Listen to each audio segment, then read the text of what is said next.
Hello friends, आप सभी का हमारे YouTube channel dream government job में स्वागत है। फ्रेंड्स, आप सभी कैसे हैं? आशा करती हूँ आप सभी अच्छे होंगे। तो मैं सीडीपी प्रीवियस पेपर का क्वेश्चन सेट लेकर आई हूँ और ये कब हुआ था? 17 जनवरी 2022 को। वैसे मैं थ्योरी पार्ट भी करवा रही हूँ, लेकिन साथ के साथ मैं क्वेश्चन पेपर भी लाई हूँ क्योंकि आपका एग्ज़ाम बहुत नज़दीक है जुलाई में, तो आपका थ्योरी के साथ साथ क्वेश्चन सेट भी चलता रहे।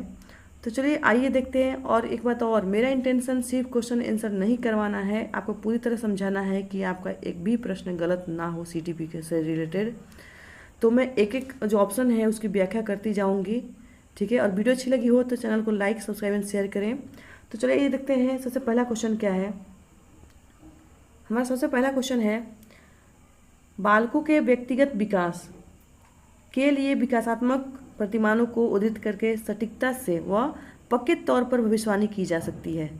तो मैं इस ऑप्शन के बारे में बता रही हूँ कि पक्के तौर पर, जो ये है नेगेटिव है, क्योंकि इसने 100% श्योरिटी दे दी कि बिल्कुल भविष्यवाणी की जा सकती है, जबकि ऐसा नहीं है। भविष्यवाणी की जा सकती है, बच्चों को कहते हैं कि पूत के पाँव पालने में ही दिखते हैं।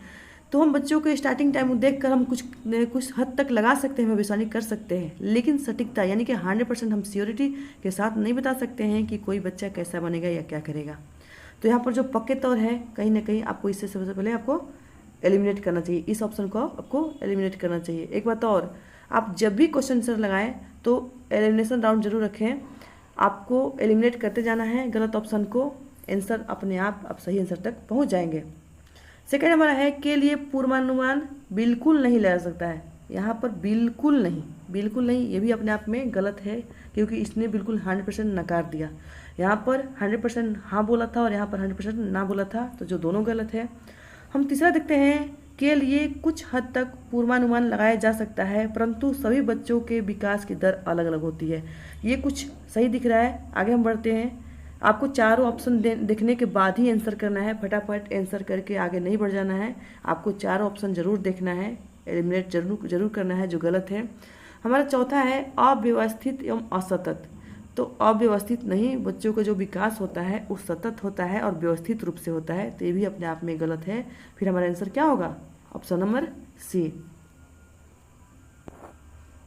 क्वेश्चन नंबर हमारा सेकेंड है, निम्नलिखित में से कौन सा कथन सही है? तो यहाँ पर सबसे जो सही और गलत है, सबसे पहले हम उसको देखेंगे कि सही है और नहीं है, उसको सबसे पहले हम अंडरलाइन करेंगे, क्योंकि प्रश्न एक दो प्रश्न यहाँ से गलत हो जाते हैं। तो हमारा पहला ऑप्शन है, विकास क्रमबद्ध नहीं है। नहीं, ऐसा नहीं है। विकास सतत प्रक्रिया है जो लगातार चलती है, क्रमबद्ध रूप से चलती है, ठीक है। सेकेंड हमारा है, तो ये गलत हो गया। सेकेंड हमारा है, बिहार जो विकास है वो अव्यवस्थित है। बिल्कुल नहीं, विकास जो है वो व्यवस्थित रूप से होता है, ये भी गलत है। विकास एक सतत प्रक्रिया है, ये सही दिख रहा है, लेकिन हम चौथा ऑप्शन जरूर देखेंगे। विकासात्मक प्रतिमान सांस्कृतिक परिवेश से प्रभावित नहीं होते हैं। तो मैंने जब थ्योरी पार्ट करवाया था तो उसमें जो विकास के सिद्धांत बताए थे, मैंने उसमें बताया था कि जो विकास है, बच्चों के विकास है, वो सांस्कृतिक परिवेश से प्रभावित होते हैं। कैसे? मैं एक उदाहरण की तरह बताना चाहती हूँ। मैं आपको एक उदाहरण दे रही हूँ। आपने देखा होगा कि जो आस पड़ोस में कुछ बच्चे आगे निकल जाते हैं, IAS IPS बन जाते हैं, तो जो उनके पड़ोसी होते हैं उनके मन में भी होता है कि उनका बच्चा निकल गया है, हमारे बच्चे भी निकले, या बच्चे के मन में खुद भी होता है कि वो निकल गए तो मुझे भी कुछ करना चाहिए। फिर आपने कुछ देखा होगा कि कुछ बच्चे नहीं पढ़ना चाहते हैं, तो उनको देखा देखी लोग कहते हैं कि वो नहीं पढ़ता है तो मैं क्यों पढ़ूँ, उनके बच्चे तो नहीं पढ़ते तो मैं क्यों पढ़ूँ, फालतू में क्यों टाइम वेस्ट करूँ। तो बस यही है कहीं ना कहीं कि सांस्कृतिक परिवेश से बिल्कुल प्रभावित होते हैं, तो ये भी गलत है। तो हमारा आंसर होगा सी, क्योंकि विकास एक सतत एवं व्यवस्थित प्रक्रिया है, तो ये सही है, ऑप्शन सी। क्वेश्चन नंबर 3 है, बच्चे अपने समाज के बारे में ज्ञान रहने के कौशल, मूल्य, रीतियाँ किससे सीखते हैं? समाज के बारे में क्या ज्ञान, रहने का कौशल यानी कि रहने का ढंग, तरीका है ना, रहन सहन। मूल्य, रीतियाँ किससे सीखते हैं? आस पड़ोस बिल्कुल होता है, स्कूल बिल्कुल, धर्म ये भी होता है, समकक्षीय समूह यानी कि आपके जो सहपाठी हैं उनके साथ, तो बिल्कुल ये चारों सही है। इसलिए ऑप्शन डी हो जाता है, क्योंकि आप आस पड़ोस के व्यवहार को देखकर भी सीखते हैं। अगर आप क्योंकि दो या दो से अधिक मिलने पर समाज बनता है, और समाज में ये सारे आते हैं कहीं ना कहीं, तो आप आस पड़ोस से भी प्रभावित होते हैं। आप स्कूल जाते हैं तो वहाँ पर भी गुड हैबिट्स वगैरह सीखते हैं। जो धर्म है तो धर्म से भी आप अपने धर्म से संबंधित भी अच्छी चीज़ों को ग्रहण करते हैं, आध्यात्मिक बातें सीखते हैं। समकक्षीय समूह उससे भी सीखते हैं। अगर आपका जो दोस्त है अगर वो थोड़ा सा बुरा हुआ तो कहते हैं दोस्ती का, संगत का असर पड़ता है। अगर अच्छा है तो उसे भी सीखेंगे। तो कहीं ना कहीं आपको चारों जो हैं बच्चे के जो समाज में जो हैं ये सारे पार्ट्स हैं, समाज के सारे पार्ट्स हैं, तो आप इन सब से आप इन चीज़ों को सीखेंगे। तो हमारा ऑप्शन हो गया डी। आइए देखते हैं क्वेश्चन नंबर 4 है, जीन पियाजे के सिद्धांतों के अनुसार अनुकूलन किन दो प्रक्रियाओं को समाहित करता है। क्या बोला जा रहा है, अनुकूलन में, और किसके अनुसार से, किस मनोवैज्ञानिक के अनुसार से, जीन पियाजे के अनुसार से। तो अनुकूलन में किन दो प्रक्रियाओं को समाहित करता है, समायोजन व समावेशन, संतुलीकरण एवं संगठन, समायोजन एवं संतुलीकरण, समावेशन एवं संगठन। तो अनुकूलन में समायोजन व समावेशन यानी कि एकोमोडेशन और एसिमिलेशन। समायोजन की इंग्लिश होती है एकोमोडेशन, और समावेशन या आत्मसातीकरण इनको बोलते हैं एसिमिलेशन। ठीक है, तो ये दोनों चीज़ें समाहित होती है। अब हम इन दोनों चीज़ों को समझ लेते हैं। समझना बहुत ज़रूरी है। अगर इन्हें समझेंगे नहीं तो ये जो हार्ड वर्ड है आपको ज़रूर सीखना चाहिए, क्योंकि इन हार्ड वर्ड की वजह से आप क्वेश्चन आंसर सही या गलत कर सकते हैं। तो सबसे पहले हम देखते हैं समावेशन क्या है। तो समावेशन होता है पुरानी जानकारी में नई जानकारी को शामिल करना। एज इट इज जो चीज़ें हैं बस उसमें ही आपको जोड़ते जाना है। ठीक है, ये हो गया आपका समावेशन यानी कि एसिमिलेशन। क्या किया आपने, जो पुराने जानकारी थे उसमें सिर्फ नई जानकारी को जोड़ा है, आपने उसमें कुछ भी बदलाव वगैरह नहीं किया है। जबकि जब समायोजन है यानी कि एकोमोडेशन, उसमें आपको यदि नवीन व्यवहार का प्रयोग कर यदि सामंजस्य स्थापित नहीं होता है, कहने का मतलब कि जो आपके पुराने व्यवहार थे उसमें नवीन व्यवहार को अपनाया लेकिन उसमें सामंजस्य स्थापित नहीं हुआ, तालमेल नहीं बैठाया गया, तो उसमें क्या करेंगे आप, पूर्व में किए गए व्यवहार को के प्रतिरूप में क्या करेंगे, बदलाव करेंगे, परिवर्तन करेंगे। ठीक है, तो बस आपको ज़्यादा कुछ नहीं देखना है इसमें। समावेशन में क्या है कि पुराने नॉलेज में नए ज्ञान को बस आपको सिर्फ समाहित करना है, उससे को सिर्फ जोड़ना है। जबकि समायोजन में है आपको कि बदलाव के साथ, जो समायोजन है उसमें आपको बदलाव के साथ जो आपके नवीन जो पुराने विचार थे उसमें नवीन विचार को बदलाव के साथ उसमें आपको जोड़ना है। ठीक है, और एक और बात, अनुकूलन क्या होता है। तो अनुकूलन देखेंगे कि अनुकूलन क्या होता है। तो सबसे पहले हम जानते हैं अनुकूलन जो है की प्रवृत्ति है बच्चों में क्या है, जन्मजात होती है। कहने का मतलब बच्चा शुरू से ही चीज़ों को तालमेल बैठाने की कोशिश करने लगता है, यानी कि जन्मजात होती है। शुरू से ही बच्चा दो चीज़ों में, पुरानी और नई ज्ञान में तालमेल बैठाता है। और उसके बाद फिर अनुकूलन का अर्थ होता है वातावरण के साथ सामंजस्य स्थापित करना। ठीक है, वातावरण के साथ सामंजस्य स्थापित करना, यही होता है अनुकूलन। और समावेशन का मतलब होता है अनुकूलन जो वातावरण के साथ तालमेल जो बैठाया, तो पुराने विचारों के साथ नए विचार को सिर्फ जोड़ा। जबकि समायोजन में होता है कि अगर तालमेल नहीं बैठ पाया दोनों में तो क्या किया, संशोधन के साथ यानी कि परिवर्तन के साथ, बदलाव के साथ चीज़ों को समाहित किया। तो बस यही है अंतर आप दोनों में, समायोजन और समावेशन में।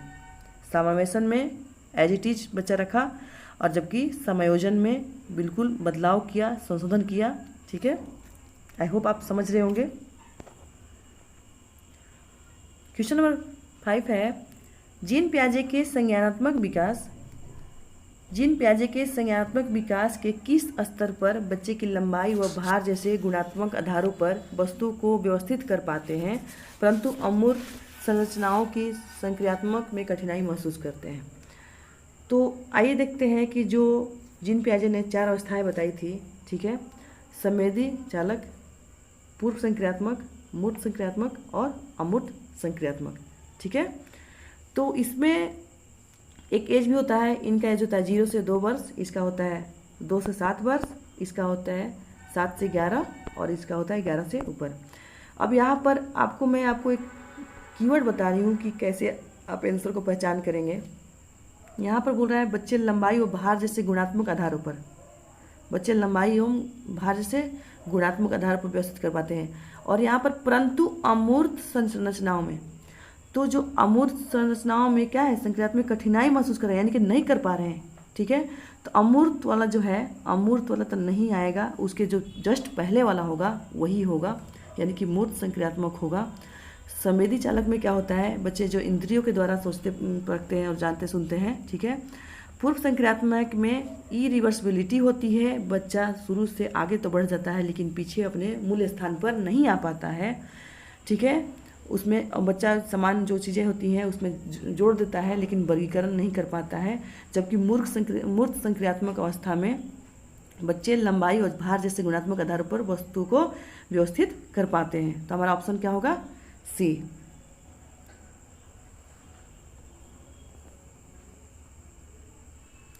क्वेश्चन नंबर 6 है, लेव वाइगोत्स्की के सिद्धांतों के अनुसार व्यक्तिगत वाक्य बच्चे को अपनी सोच विनियमित करने में मदद करता है, बच्चे की सोच में रुकावट पैदा करता है, बच्चे की आत्मकेंद्रियता दर्शाता है, बच्चे को चुनौतीपूर्ण कार्य दिए जाने पर घटता जाता है। तो यहाँ पर है आपका कि जो व्यक्तिगत वाक्य है, बच्चा अपने आप से जो बात करता है, तो ये क्या है, अपने आप को कहीं ना कहीं निर्देश देने के लिए होता है। बच्चे जो बात करते हैं कि हाँ मुझे आज ये करना, मुझे वो है, वो कर रहे हैं, तो अपने आप को निर्देश दे रहे हैं, यानी कि विनियमित कर रहे हैं। बच्चे अपनी सोच को क्या करते हैं, निर्देश दे रहे हैं, विनियमित करते हैं। ठीक है, ये हो गया। लेकिन हम आगे देखते हैं, बच्चे की सोच में रुकावट बिल्कुल नहीं। बच्चा अगर अपने आप में बात कर रहा है तो कहीं ना कहीं अपनी सोच को, अपने विचार को विस्तार दे रहा है, उसमें रुकावट नहीं पैदा कर रहा है।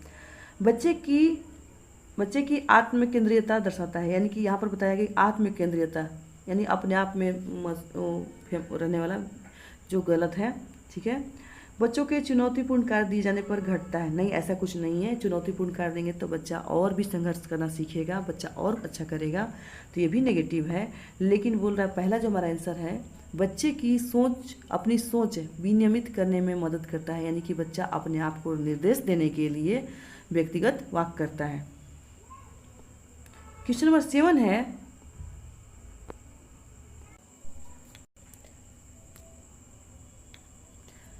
लेओ वाइगोत्स्की का एक और क्वेश्चन है, पियाजे, वाइगोत्स्की और कोहलबर्ग, ये तीन बहुत ही फेमस होते हैं सीटेट के लिए, तो इनको बहुत अच्छी तरह से पढ़ के जाएं।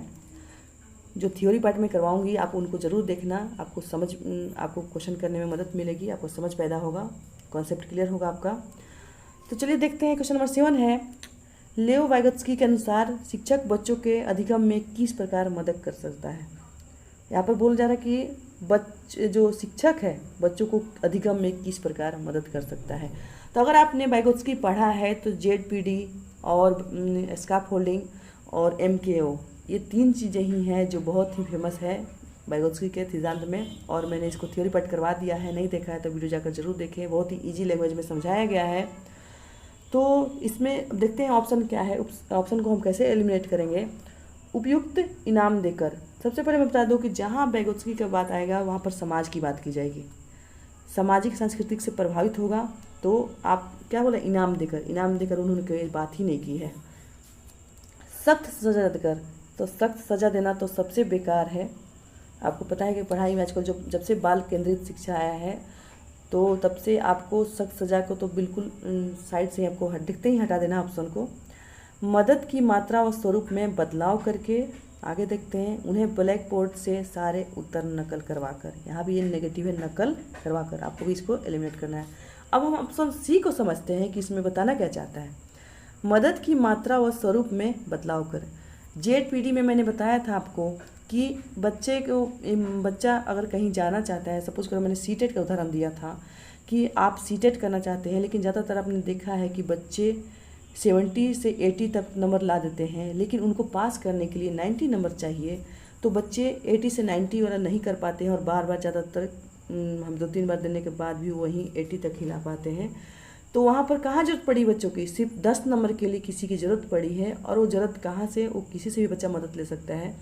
तो जब 0 से 80 तक बच्चा ने स्वयं किया, 0 से 80 तक का नंबर क्वेश्चन बच्चे ने स्वयं कर लिया, लेकिन उसको कितना नंबर चाहिए, और 10 नंबर चाहिए। तो अगर 10 नंबर तक जाने के लिए जो 80 से 90 का वाला भाग है वो एरिया है, तो उसको ही ZPD बोलते हैं, ठीक है।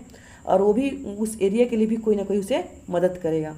स्काफ फोल्डिंग में क्या है कि बच्चों को शुरू में ही मदद की जाती है ताकि बच्चा आगे बढ़कर इस लायक बन सके कि वो स्वयं दूसरों की मदद कर सके, ठीक है। तो इसके भी 4 स्तर मैंने बताए थे, आप उस वीडियो को जाकर देखिए। उसमें बस आपको तो आपने समझ लिया कि कहीं ना कहीं यहाँ पर मदद की बातें की गई है। आप तीन वर्ड हैं, आप 3 कीवर्ड हैं आपके उस बायोलॉजी के, जिसमें ZPD, उसमें भी मदद की बात की जा रही है, या बीच में ही कहीं सही, लेकिन मदद की बात की जा रही है। स्काफ फोल्डिंग में भी मदद की जा रही है, मदद की बात की जा रही है। और MKO, यहाँ पर मदद करने वाला कौन हो सकता है, मोर नॉलेजेबल अदर्स। वो कोई भी हो सकता है, आपका दोस्त, रिश्तेदार, टीचर, माँ बाप, कोई भी हो सकता है। तो बस कहीं ना कहीं मदद की बात की गई है, तो आंसर आपका यही होगा। और आपने बायोलॉजी के ढंग से पढ़ा है तो आपका आंसर बिल्कुल, क्वेश्चन बिल्कुल गलत नहीं होगा।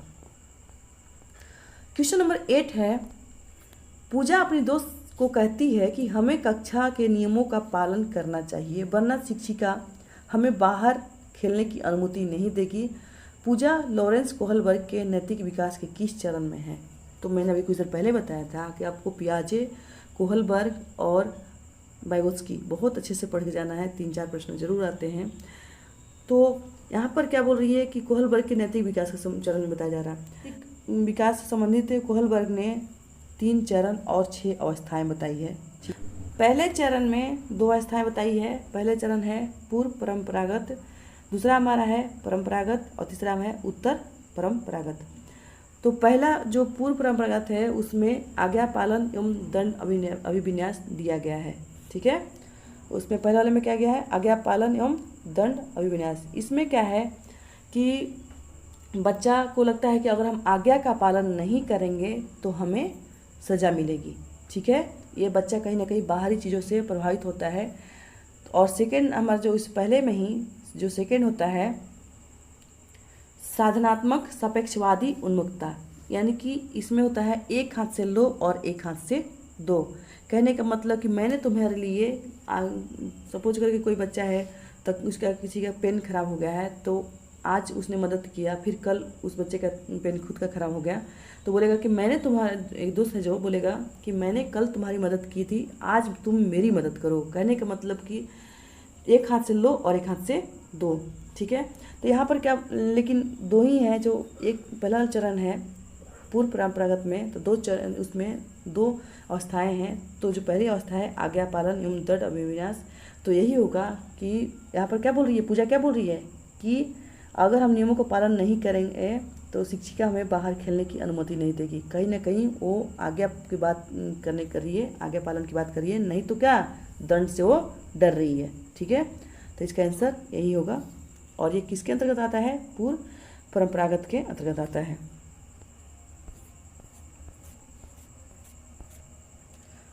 क्वेश्चन नंबर 9 है कि ये हावर्ड गार्डनर, इनसे भी एक प्रश्न जरूर आता है। इन्होंने बहुबुद्धि का सिद्धांत दिया था और स्टार्टिंग टाइम 8 और उसके बाद उनका बढ़ते गया था कहीं ना कहीं। अभी वर्तमान में 10 भी बताया जाता है, कहीं नहीं 9 बताया जाता है। तो हावर्ड गार्डनर ने बहुबुद्धि का सिद्धांत दिया था। अब इसके अनुसार क्या बोला गया है कि निम्नलिखित में से कौन सा कथन सही नहीं है। यहाँ पर सही नहीं है की बात की गई है। तो हमारा ए है, बुद्धिमत्ता एक स्थिर तथा अस्थायी विशिष्टता है। यहाँ पर क्या बोल रहा है, बुद्धिमत्ता एक स्थिर तथा अस्थायी विशिष्टता है। यहाँ पर बोल रहा है नहीं, ध्यान रखें नहीं। बुद्धिमत्ता को परितोषिक व विकसित किया जा सकता है, कहने का मतलब पुरस्कृत किया जा सकता है, और विकसित यानी कि विस्तार किया जा सकता है। उसमें जो बुद्धि है आपका, उसमें हम कुछ विस्तार कर सकते हैं, ठीक है। बुद्धिमत्ता किसी एक सामान्य खंड से हावी न होकर अपितु कई प्रकार की होती है, जिस तरह से बहुबुद्धि का सिद्धांत इन्होंने दिया था। बुद्धिमत्ता को एकांकिक आयाम में संबंध नहीं किया सकता है, तो बिल्कुल नहीं किया जा सकता है। तो यहाँ पर क्या बोला गया है, नहीं है। तो बुद्धिमत्ता एक स्थिर एवं अस्थायी विशेषता है। अब मुझे बताना, क्या बुद्धि हम जो बचपन में होता है उतना ही होता है, उसमें विस्तार नहीं होता है? क्या टीचर और पेरेंट्स जो होते हैं मदद कराते हैं आपके काम में, आपको कुछ सिखाने में, तो आप जो काम से, जैसे आप माचिस तीली जलाने में पहले डरते थे, लेकिन आपसे काम करवाया गया कि नहीं ऐसे जलाओगे तो ऐसे हाथ नहीं जलेगा, तो क्या बुद्धि का विस्तार हुआ ना। अगर आप सिर्फ शुरू में कुछ भी नहीं जानते थे, क ख ग से लेकर आपने सारे पढ़ाई कंप्लीट की है, क्या आपका बुद्धि का विस्तार नहीं हुआ? कुछ चीज़ें और मैं बता रही हूँ आपको कि जैसे आप छोटी कुछ काम को नहीं कर पाते थे, लेकिन आपने सब कुछ करना सीख लिया, तो क्या बुद्धि का विस्तार नहीं हुआ? बिल्कुल हुआ। वहाँ पर प्रयास की भी ज़रूरत होती है, अभ्यास की ज़रूरत होती है, और उसके कारण बुद्धि का विकास हो सकता है। ठीक है। और यहाँ पर क्या बोल रहा है? बुद्धिमत्ता एक स्थिर अस्थाई है, नहीं स्थायी स्थिर नहीं है, बिल्कुल अस्थिर चलता रहता है, बिल्कुल अस्थाई नहीं है। उसके साथ बदलाव किया जा सकता है, उसमें परिवर्तन किए जा सकते हैं। तो यही हमारा आंसर होगा ए। इसमें बोला है नहीं और यही है नेगेटिव, जबकि सारे पॉजिटिव हैं। बुद्धि को परितोषिक और विकसित किया जाता है, बिल्कुल किया जाता है। बुद्धिमत्ता एक खंड से हावी नहीं होती, बुद्धि कई प्रकार की होती है, ये भी बिल्कुल सही है, क्योंकि उन्होंने बहुबुद्धि का सिद्धांत दिया था। और बुद्धिमत्ता को एकांकी आयाम से संबंध नहीं किया जा सकता है, बिल्कुल ये भी सही है। तो हमारा आंसर क्या होगा? नहीं पूछा है तो ऑप्शन ए होगा। क्वेश्चन नंबर 10 है, एक बाल केंद्रित शिक्षा में शिक्षिका की कोई भूमिका नहीं होती। शिक्षिका की सक्रिय भूमिका होती है और विद्यार्थी निष्क्रिय होते हैं। विद्यार्थियों की सक्रिय भूमिका होती है तथा शिक्षिका निष्क्रिय होती है। शिक्षिका और विद्यार्थी दोनों ही सक्रिय भूमिका निभाते हैं। तो चलिए आइए हम इसका विश्लेषण करते हैं, आंसर तक हम कैसे पहुंचेंगे। सबसे पहले शिक्षिका की कोई भूमिका नहीं होती। अगर नहीं होती तो आपको विधि क्यों बताई जाती है? अगर शिक्षिका कुछ नहीं करवाएंगी तो आप कैसे सीखोगे? ये बिल्कुल गलत है।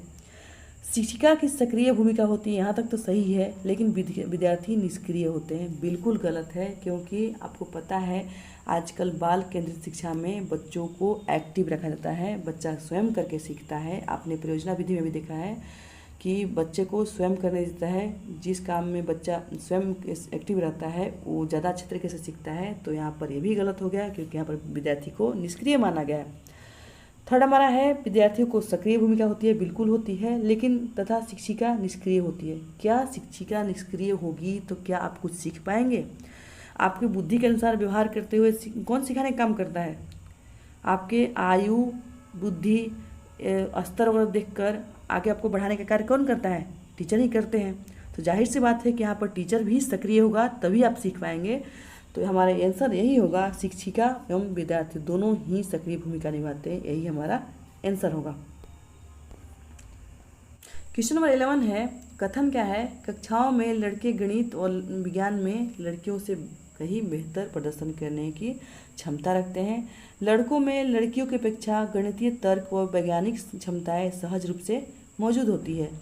तो फ्रेंड्स, आप इसको आंसर करने से पहले आप देखेंगे कि यहाँ पर जेंडर वाइज की बात हो रही है, क्योंकि जबकि आपको पता है कि जो बुद्धि है, स्तर है, वो कभी भी जेंडर वाइज की नहीं बात करता। लिंग देखकर बुद्धि नहीं आती है, सभी बच्चे अपने आप में अनोखे हैं। ठीक है। तो यहाँ पर लड़कों लड़कियों की बात नहीं होनी चाहिए, तर्क दोनों में पाए जाते हैं, तो ये दोनों ही गलत हैं। यहाँ पर पी और आर दोनों ही गलत हैं, कथन और तर्क दोनों ही गलत हैं। क्वेश्चन नंबर 12 है, राष्ट्रीय शिक्षा नीति यानी कि NEP 2020 की बात कर रहा है, किस पर जोर देती है? पाठ्य चर्चा का लचीलापन, पाठ्य चर्चा का मानकीकरण, पाठ्य पुस्तकों को गैर संदर्भीकरण, पाठ्य पुस्तकों की रट कर याद करना। तो चलिए हम एलिमिनेट करना देखते हैं। सबसे पहले हम डी देखते हैं, पाठ्य पुस्तकों को रट कर याद करना। रटना सबसे नेगेटिव थिंग है, इसको देखते ही आपको हटा देना है, क्योंकि आपको रटने पर नहीं, आपको समझने पर बल दिया जाता है। तो सबसे पहले इसे हटाना है। सी है, पाठ्य पुस्तकों को गैर संदर्भीकरण। अगर संदर्भ से संबंध नहीं होगा तो पाठ्य पुस्तक कैसी? आपके सब्जेक्ट, आपके सब कुछ, आपकी बुद्धि, दिमाग, स्तर सब कुछ देख कर ही बनाए जाते हैं। तो गैर संदर्भीकरण बिल्कुल नहीं होना चाहिए, संदर्भीकरण की बात करता है, ये भी गलत है। पाठ्य चर्चा का मानकीकरण, मानकीकरण बिल्कुल ये भी गलत है, आपने बिल्कुल नियमों में बांध दिया है, ये भी गलत है। पाठ्य चर्चा का लचीलापन, लचीलापन का मतलब होता है कि आप उसमें बदलाव करते हुए बच्चों की इच्छा, रुचि, स्तर को देखते हुए बच्चों को उसमें लचीलापन यानी कि उसमें बदलाव कर सकते हैं। लचीलापन का मतलब होता है उसमें हम संशोधन कर सकते हैं बच्चों को स्तर, बुद्धि और स्तर को देखते हुए। तो यही हमारा आंसर होगा, ऑप्शन ए। क्वेश्चन नंबर 13 है, मूल्यांकन का केंद्र क्या होना चाहिए? मूल्यांकन का केंद्र क्या होना चाहिए? अधिगमकर्ता क्या नहीं कर सकता, इसका चित्रण करना। कक्षा के दूसरे बच्चों की तुलना में अधिगमकर्ता के प्रदर्शन का स्पष्टीकरण करना। मानक वर्ग में बच्चे को लेबलिंग करना। अधिगमकर्ता क्या है, क्या और कैसे सीख रहा है, इसका वर्णन करना। तो सबसे पहले हम बोलते हैं, क्या बोलते हैं? मूल्यांकन, यानी मूल्य का अंकन। आपकी वैल्यू देखी जा रही है यहाँ पर के केंद्र में क्या होना चाहिए। तो हम इसको एलिमिनेट कैसे करेंगे? यहाँ पर एलिमिनेट करने के लिए ऑप्शन ए देखते हैं, अधिगमकर्ता क्या नहीं कर सकता, इसका चित्रण। यानी कि आपके नेगेटिव, यानी कि क्या नहीं कर सकता, आपकी बातों के अंदर जो नेगेटिव चीज़ें हैं उसको सबसे पहले निकाला जा रहा है, जो बिल्कुल गलत है। कक्षा के दूसरे बच्चों की तुलना में अधिगमकर्ता के प्रदर्शन का स्पष्टीकरण करना। यहाँ पर तुलना, दो बच्चों में तुलना करना भी गलत है। सभी बच्चे अपने आप में अनोखे हैं, उनको बिल्कुल तुलना नहीं की जा सकती है, तो ये भी गलत है। मानक वर्ग में बच्चों को लेबलिंग करना कहीं ना कहीं आपने लेबल लगा दिया, वो भी गलत है। और फोर्थ है, अधिगमकर्ता क्या और कैसे सीख रहा है, इसका वर्णन करना, जो बिल्कुल सही है। बच्चा क्या और कैसे सीख रहा है, वो कैसे सीख रहा है, कैसे किन तरीकों को ज़्यादा समझता है, उसे क्या क्या सीख रहा है, कहाँ तक सीखा है, क्या नहीं सीखा है। मूल्यांकन में यही देखा जाता है कि बच्चे ने क्या सीखा, क्या नहीं सीखा, कहाँ उसकी दिक्कत हो रही है, कहाँ कमी हो रही है। तो बस यही है आपका आंसर। क्वेश्चन नंबर 14 है,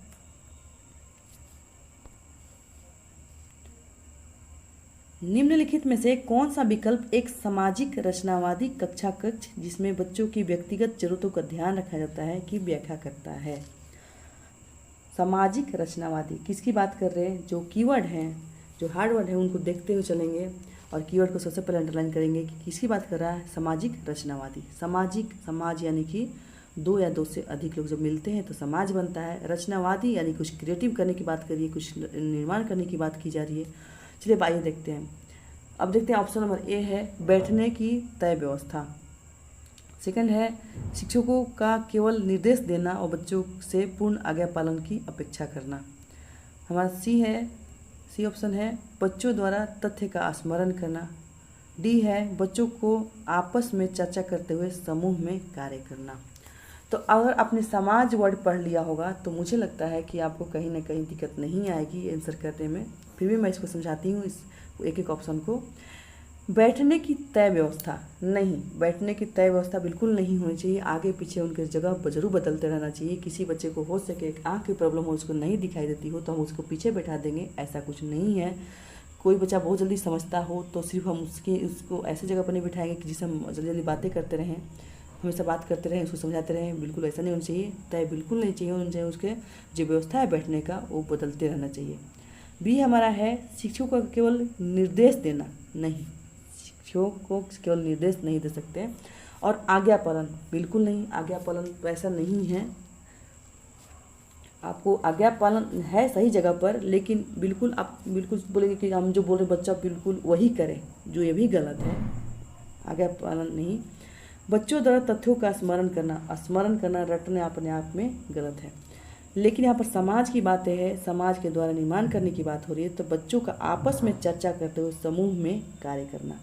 तो बस यही है सामाजिक रचनावादी। इसमें बच्चे क्या हैं, आपस में बात विचार, अपने विचार रखते हैं, सबकी विचारें सुनी जाती है और समूह में कार्य करते हैं। अब इनसे करने के कारण बच्चों में समाजवादी जो सामाजिक प्रवृत्ति का विकास होता है। बच्चे सद्भाव, बच्चे एक दूसरे की हेल्प करना, मदद करना, सब कुछ सीखते हैं। तो आपसी चर्चा करते हुए समूह में कार्य करते हैं, यही है सामाजिक रचनावादी। क्वेश्चन नंबर 15 है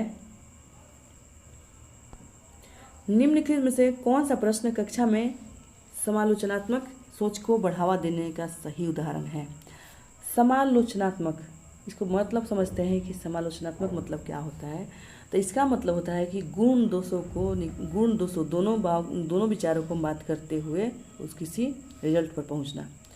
तो यहाँ पर बोल रहा है कि 325 और 486 को जमा करना यानी कि जोड़ना। क्या ये आपको गुण दोष या आपके विचारों को बढ़ावा दे रहा है? नहीं, बिल्कुल नहीं। आपने सिर्फ लिखा हुआ और आंसर कर दिया, जो लिखा होता सामने उसको आंसर कर दिया, बिल्कुल नहीं बढ़ावा देता। बाल विवाह प्रतिबंध अधिनियम किस वर्ष में पारित किया गया? ये भी नहीं है, ये भी फैक्ट टू फैक्ट की बात कर रहा है, आपके दिमाग का विस्तार यहाँ पर भी नहीं हो रहा है। यहाँ पर फैक्ट टू फैक्ट ओपन, यहाँ पर क्लोज इंडेड की बात की जा रही है, फैक्ट टू फैक्ट बात की जा रही है। श्वसन को परिभाषित करना, ये भी कहीं ना कहीं रटने की बात की जा रही है, ये भी कहीं ना कहीं आपको जो एक ही आंसर होगा बस वही है, तो ये भी कहीं ना कहीं आपको क्लोज इंडेड है। हमारा डी है, अपने शहर में प्रदूषण के विभिन्न कारणों का विश्लेषण कीजिए और प्रदूषण करने के विभिन्न उपाय सोचिए। अब यहाँ पर आपके सोच को विस्तार दिया जा रहा है, आपके सोच को विस्तार दिया जा रहा, यही हमारा आंसर होगा। यहाँ पर आपको क्या क्या उपाय हो सकते हैं, सभी बच्चे अपने आप में अलग अलग सोचते हैं, सबके तरीके अपने अपने हो सकते हैं। तो क्या प्रदूषण के एक ही तरीका है उपाय, क्या एक ही उपाय है प्रदूषण रोकने के लिए? नहीं, बहुत सारे उपाय हो सकते हैं। तो बस यही है आपका समालोचनात्मक चिंतन के सच बढ़ावा दे रहा है, यही तो आपका आंसर होगा डी। फिर एक क्वेश्चन करवाऊंगी, ठीक है, वीडियो बहुत ज़्यादा लंबी हो जाएगी, 15 नेक्स्ट पार्ट में लेकर आऊँगी। वीडियो अच्छी लगती हो तो चैनल को लाइक, सब्सक्राइब, शेयर करें। Bye bye.